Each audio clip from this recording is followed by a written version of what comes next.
తెలంగాణలో అధికారం మారడంతో గత ప్రభుత్వంలో కీలకంగా ఉన్న నేతల వ్యవహారాలు ఒక్కొక్కటి వెలుగులోకి వస్తున్నాయి.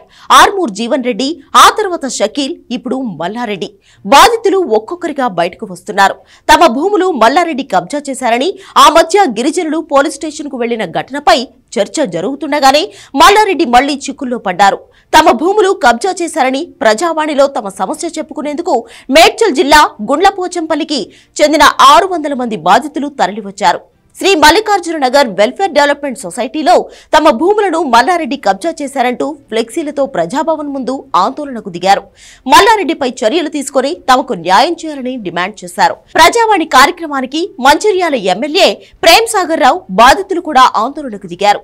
ప్రేమ్ సాగర్ రావు తమ నుంచి తమ ప్లాట్లను కాపాడాలంటూ కాప్రా కృష్ణానగర్ ప్లాట్ ఓనర్స్ నిరసన చేపట్టారు. తప్పుడు డాక్యుమెంట్స్ తో మల్లారెడ్డి తమ భూములు కబ్జా చేశారని బాధితులు ఆందోళన వ్యక్తం చేస్తున్నారు. తమ భూమిలోని 360 ప్లాట్లలో 110 ప్లాట్లు మల్లారెడ్డి కబ్జా చేశారని ఒక రైతు ఆరోపణలు చేశారు.